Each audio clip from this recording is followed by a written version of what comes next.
કચ્છ જિલ્લામાં અકસ્માતોની સંખ્યામાં દિવસાદિવસ વધારો નોંધાઈ રહ્યો છે અને આ અકસ્માત ક્યારેક જીવલેણ પણ સાબિત થતા હોય છે। તેવામાં આજે અત્યારે ફરી પાછો એક અકસ્માતનો બનાવ પ્રકાશમાં આવ્યો છે।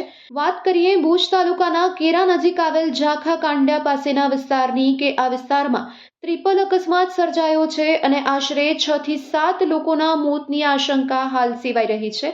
આ અંગે વધુ તપાસ હાથ ધરવામાં આવી રહી છે તો અન્ય કેટલાક ઘાયલ લોકોને 4 થી 5 એમ્બ્યુલન્સ મારફતે વધુ સારવાર માટે ભુજ ખસેડવાની તજવીજ હાલ ચાલુમાં છે અને પોલીસને આ ઘટનાની જાણ થતાની સાથે જ પોલીસ કાફલો તાત્કાલિક ઘટના સ્થળ પર પહોંચી ગયો છે અને વધુ સમાચારોની રાહ જોવાઈ રહી છે।